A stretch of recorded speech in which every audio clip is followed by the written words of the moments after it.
Welcome to the Impact Multiplier CEO podcast. If you're a chief executive, or if you think like one, and you want to create exponentially greater impact, then this show is for you. My name is Richard Metcalf, founder of X Quadrant. I coach some of the most successful and impressive CEOs and executive teams on the planet and help them achieve extraordinary results. And no matter how successful you've been in the past, there's always a whole new level of impact available to you. So, if you're ready to play a bigger game than ever before, I invite you to join us and become an Impact Multiplier CEO. Welcome back to the Impact Multiplier CEO podcast. I'm Davina Stanley, and as usual, I'm here today with Richard Metcalf to continue our season on questions to multiply your impact. There are some powerful questions that every CEO, entrepreneur, or senior business leader should reflect on. Engage with them fully, and they'll provoke deeper thinking and shift you to a new realm of possibility. Hi, Richard. How are you going?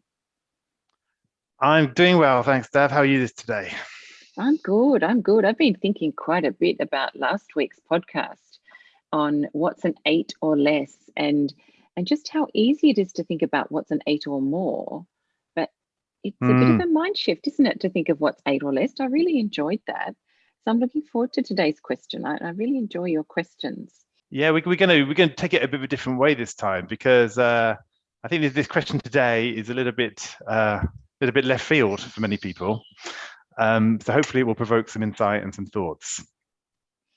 So what is it? You're going to let the cat out of the bag. What's our question? Well, I guess it's on the episode title, so they'll have seen it. But it's how can we make friends with volatility? Okay. How can we make Tell friends us more with about volatility? that. Well, it's look, volatility is here to stay. Anyone who's lived through the last few months with COVID and everything else knows that, right? And as Alan Weiss says, there isn't a new normal, right? There's just no normal. That's the point, that we just don't know what's around the corner. And in a sense, there probably has never been, right? It's, we never know what's going to happen until something happens right out of the blue. And the thing is, as many of us as leaders, we've been trained almost to predict and to plan, to do forecasts, and to decompose complicated problems in order to figure out the best answer. Right? We kind of know how to take a really complicated situation and put together a plan to achieve something. But what happens when the unexpected occurs, as it's constantly doing? So most leaders see that as almost as a problem or difficulty. This is a danger, it's a risk, and it's a bit annoying. And the point is that rather than seeing this volatility and unexpectedness as a bug, how do we turn it into a feature? How do we actually have a business or a life or a zone of influence where actually we thrive in this situation? We actually thrive when there's uncertainty and volatility. I remember a saying from when I grew up, which was make every fault a feature. It was a friend of my mother's who was an artist who took that on as her philosophy. And I think that's what you're saying is perhaps a really healthy thing to do in everyday business, in everyday work, is just to say, okay, well, that's a problem. Well, let's make it a feature. It's a fault, but let's make it a feature. Yeah. So how do we do that? Well, I think here's the key insight. There was a book called Antifragile, and I love this term, anti-fragile, because what's something that's fragile? It's fragile if an unexpected shock weakens or destroys an object. And so what's the opposite of fragile? Well, most people would say robust, as in you drop it, it doesn't break. But that's just something that doesn't change, right? Whereas anti-fragile is actually something that gets stronger the more it's exposed to shocks of all kinds. Okay. And if you think that doesn't exist, well, it does exist. It exists in the realm mainly of nature. So,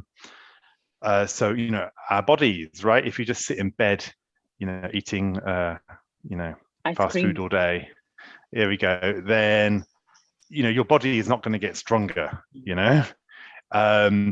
if you go to the gym or you do it, you go for a run or whatever it is, you are subjecting your body to stresses and strains of all sorts, with the result that it becomes healthier and stronger. Economies also exhibit this tendency, right? Economies will adapt and actually get stronger as new things come in and new ideas and things shake. You get a bit of short-term pain, but overall the economy becomes stronger. And you see that in nature, right? I know, in Australia, I remember visiting parts of the bush where there had been forest fires, right? And nature can come back stronger and more healthier after that shock. And so this idea of anti-fragile is really helpful, because we so often look for predictability and stability, and we try to kind of create it, but we actually create these fragile structures. It's like the classic one is like corporate jobs, to be honest. You kind of get into a corporate role with a very steady paycheck, and it feels that you've suddenly eliminated all this unpredictability out of your life, and it might work for ages until you lose your job, right? And it's like boom, and then suddenly, in the worst case, you realize you haven't kept your skills up to date and you're unemployable, and it's a nightmare, right? So consider that with somebody who's perhaps been a freelancer for that period. They might have had volatility, good years and less good years, but their risk is spread out, and they're also able to pick up on new market signals and learn new skills as things come along. So in the job market, you might say, the freelance life is kind of anti-fragile, because actually the new trends and things will actually increase employability and skills. Whereas in the corporate world, you get the short-term gain of this kind of stability. So that's just on a personal level, but it applies to businesses as well, right? And so the question I'd like to ask is, if you think about your business, you can apply it to your life as well. And you should, but on the business line, you might want to think about, actually thinking about it, these questions apply to both, right? What's your single point of failure is the first one. So when you think about how do I make friends with volatility, the first one is, well, where is my single point of failure? And you could say, well, at work, it might be, it's my job. I only have one source of income, right? That's my source of failure. If it's in your business, you might say, we only have one supplier for our most critical component, or we only have one key leader who's the only person who knows how to do this particular task, or we're only present in one market, or whatever it is, right? Or we only have one internet connection, whatever it is, right? But what's the most obvious, the most risky single point of failure? It's all very well to be lean, but as somebody once said, when there's like a nuclear war, it's not the minimalist, who's only got like a few jars of food, whatever, in their kitchen, who survives. It's the guy who's been hoarding stuff in his basement for years, right? Who's well prepared in the event of a disaster, right? And so in business, we try to get things lean and cut down and everything, and there's some advantages to that. But where do you actually need redundancy? Where do you actually need to over-engineer? Because you're not quite sure what's coming, right? When everything's totally predictable, it makes sense to kind of fine-tune and eliminate everything. But I think nature's not like that, right? There's a big assumption in what is predictable too, isn't there? There's some very big global shifts happening right now around supply chain for that very simple reason. Yeah. Right. And exactly. I think that single point of failure thing is quite relevant right now. And I think the second one is, where can we plant? So that's, if you like, the risk management part. Because we want to try to make sure that on one level, we're very conservative. In a world where we don't know what's going on, where we're not sure what's going to happen, there's this sense of being conservative in terms of having some stability in our own model, whatever that is. But then you want to have opportunities for upside. So how you take advantage of this volatility. So how you, and there's two questions here. The one is, what's my sensing approach? So how am I going to detect these trends early enough? So many people, many CEOs I work with, they don't know what's going on in their business, right? Because people are yes men, they don't tell them everything they want to hear or need to hear. And it can be quite, and you're a bit removed from the business because you've got so many things to do. So how are you going to build a sensing apparatus inside and outside the business so that you're getting ahead of the game? You're not just waiting for it to be reported in the newspaper, right? So who are you talking to? Who are the industry analysts that you have on your side? Who are the people that you would normally be listening to with a very different perspective on the world that you want to be speaking to? Who are the people in your organization who are picking things up on the front line that you want to be having direct conversations with? So first of all, what is that sensing apparatus? And then how do I plant seeds to give me an upside? Okay, how do I plant seeds? So what is that? Is that a small little project to test something out in a new market? Is it getting a couple of people to do a skunk works project in a certain area? Is it setting up a provisional partnership with somebody outside my industry?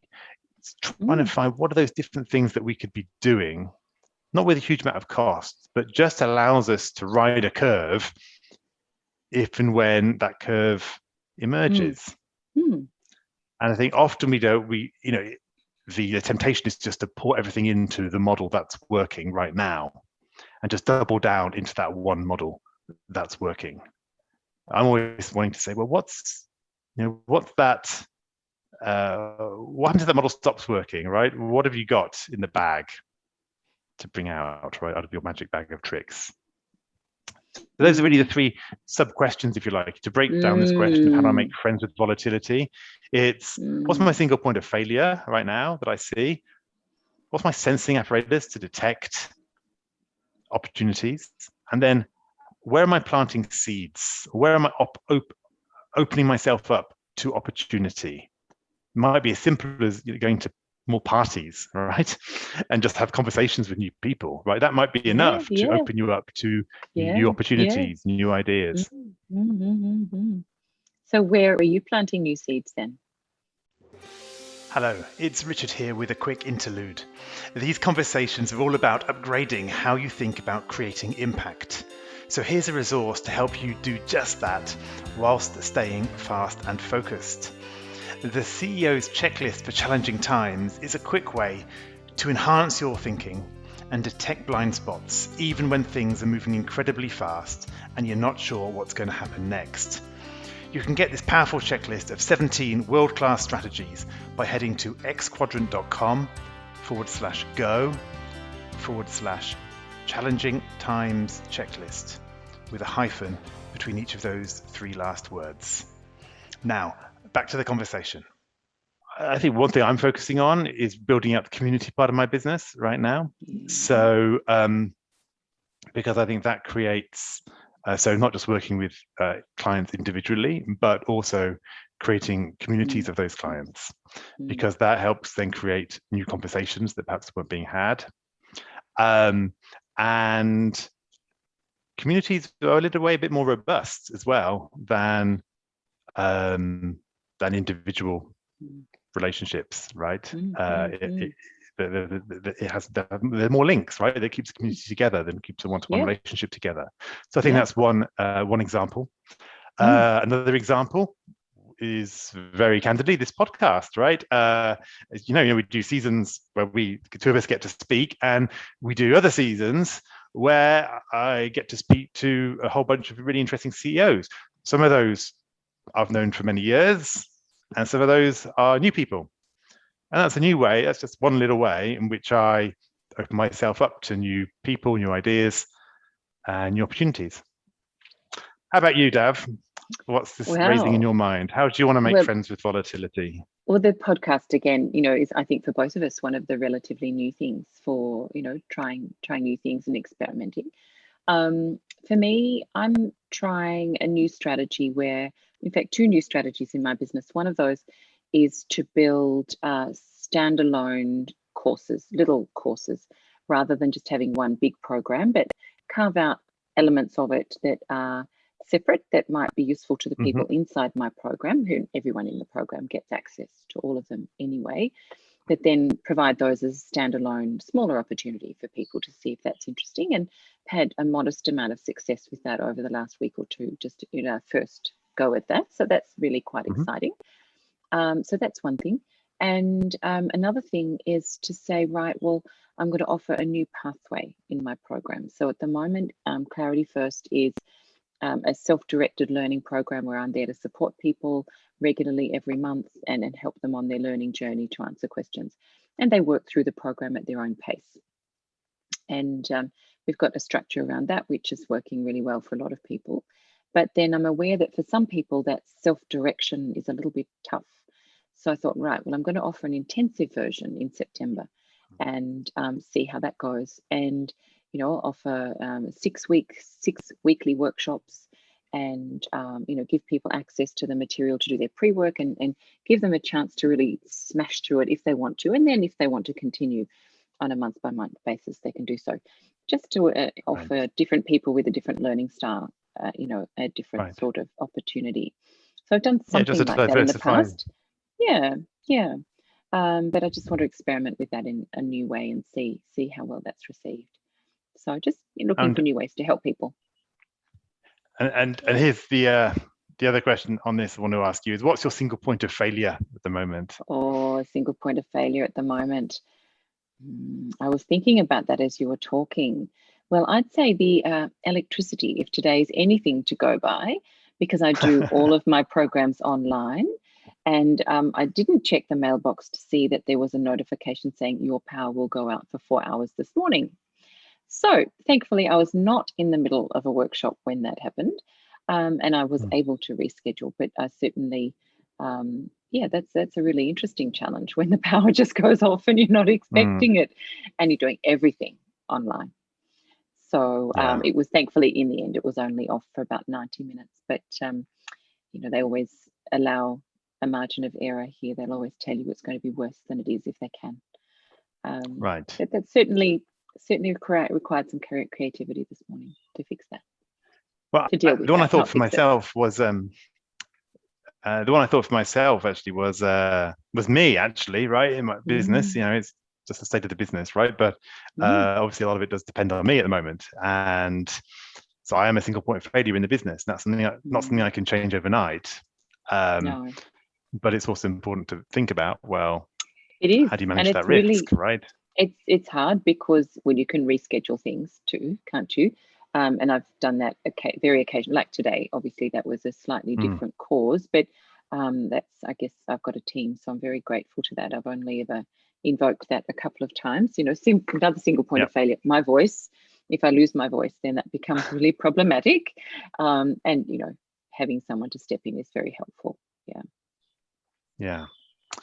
So that's kind of the question. So if you're listening to this, I'd really encourage you to think a little bit about, especially if you've got a business, a lot of employees. It's really thinking about, well, we can keep optimizing and cutting things out and really cutting it back, but given we don't know what's around the corner, how can I create a situation where we can be ahead of the curve when the next big thing happens? It's what Steve Jobs said, right? He said, when he came back to Apple, somebody asked him, what are you going to do, Steve? And he said, I'm going to wait for the next big thing. And the next big thing was music, right? And that was it, right? He was away. But he was in a position at that point, whatever it was, to be able to ride that curve. Now, obviously, at some point, you have to double down and go, this is the bet we're making, right? But you need to have your antennas open, right? Your computer company, you need to be detecting the changes in the music industry, right? You need to see that this is an adjacency that we can explore. And I know businesses have a whole bunch of do trying things, but I think really making sure, how many seeds are we really planting? How many conversations are we getting into? And it can be very easy when you're a focused leader to let that focus come in and almost cut out any opportunity for serendipity. So I'll have sometimes, people will decline to be on the podcast because they're very focused on their business goals or whatever it is. And I get that. And there's a place for that. But there's also a place for going, you know what, it's half an hour of my time, and it could create this new set of connections, new interactions, New ideas. new ideas. Where could this take me? And perhaps it's just worth that bit of R&D time, that little bit of serendipity time. So have a look at your diary, and if you're somebody who's very, very relentless and focused about your goals, you might want to say, well, what happens if I'm wrong? What happens if those aren't the right goals? And what happens if the world shifts? And am I actually creating that space for randomness and upside? Yes, and volatility. There we are. How's that? Thank you. That was another fantastic one. Now I'm looking forward to seeing what you've got next. I think the question you might have put forward for the next one is, where are you playing it safe or dithering? And I love that dithering word, because that's got my attention. So thank you for that. Yeah. And if anybody is looking for the recording, go to xquadrant.com/podcast, and we'll look forward to seeing you again soon. Speak to you soon. Bye now. Bye. I hope you enjoyed this conversation. Now let's talk about you. When you're in top leadership, when you're in the biggest role of your career, who supports you at a deep level as you lead others? Who helps you multiply your impact and get to the next level? If you're ready to learn more about our content, our coaching, and our community, then visit us at xquadrant.com.